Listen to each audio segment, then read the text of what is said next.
Joining me now is Zeke Miller, White House correspondent for Time Magazine. Zeke, lawmakers are reacting to the incident that took place in Montana yesterday. Our own Nancy Cordes actually asked Speaker Paul Ryan about it. Let's take a listen and then I'll get your response.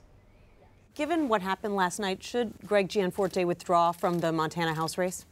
Well, first, let me just say,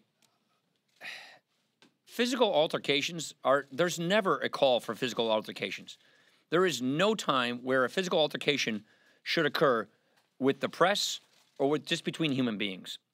So that is wrong, and it should not have happened. Should the gentleman apologize? Yeah, I think he should apologize.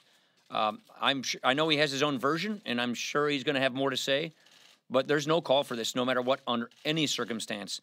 The people of the state of Montana are going to decide today who they will send to Congress. If he wins, will you seat him? If he wins, he has been chosen by the people of Montana, who their Congress is going to be. I'm going to let the people of Montana decide who they want as their representative. Well, Zeke, before this even happened, the president and vice president both recorded robocalls for Gianforte. Have they had any response to this now? We haven't heard anything from the president or the vice president. Obviously, the president is overseas on his foreign trip. The vice president is in Washington, and he had one scheduled event on his calendar today, and citing scheduling issues, never appeared at it. So there does seem to be a good bit of silence coming from the administration here, and from a lot of Republicans. You know, they want to win this seat. They certainly don't want to be embarrassed losing it. It'd be viewed through the context of at least the troubles facing the Republicans going into 2018, and maybe a small referendum on the president, even despite sort of this late breaking news.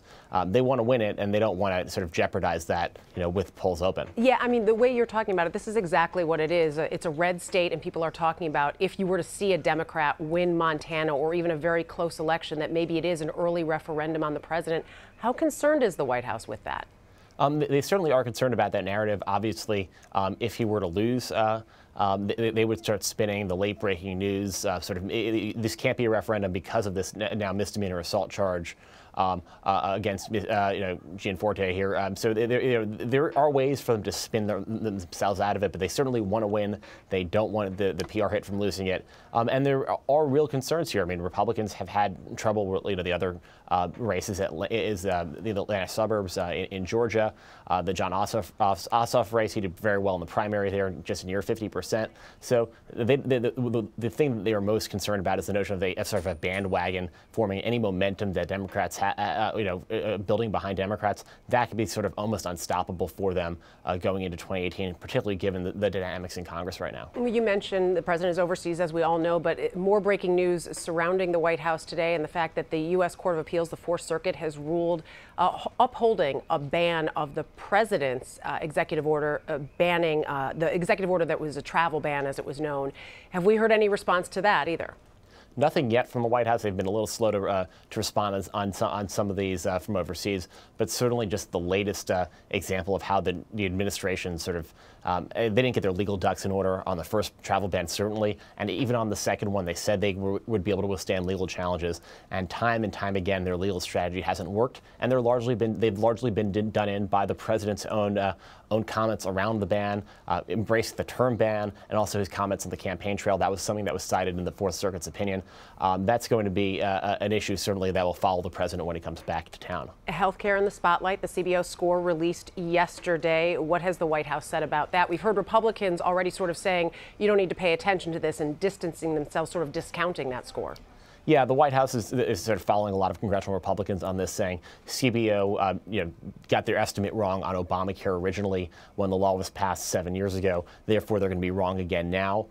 That said, if there's sort of an inherent contradiction in terms of they're saying that this is only going to be they're sort of grasping to the CBO's projection that this would only be this would be $113 billion deficit reduction over the next decade, but they're not happy about they don't buy the 23 million who would the CBO projects would not have health care at the end of the decade if this were to become if the American Health Care Act would become a law. The challenge is if more people were on health care, a lot of them would be getting the subsidies the tax credits that that Republicans have put into this law. Therefore, those budget savings wouldn't be there on the back end. So really, this is all around not a great score for Republicans. Yeah, and picking and choosing which numbers they choose to say may hold up.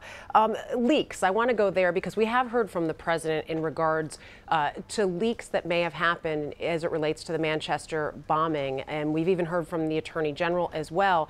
But you're looking at a White House that is dealing with its own problems with leaks. So what can the White House even do at this point? Well, the president asked the Department of Justice to launch an investigation, judging by the Attorney General Sessions statement. That seems to be what has happened, the beginning of some sort of FBI investigation into those leaks. That continues. I mean, that would be entirely separate from the White House's issues, assuming that the source here wasn't somebody in the White House talking, releasing the photos of potentially of the device used in the Manchester attack. But certainly they have their own issues. I mean, the White House talking about leaks.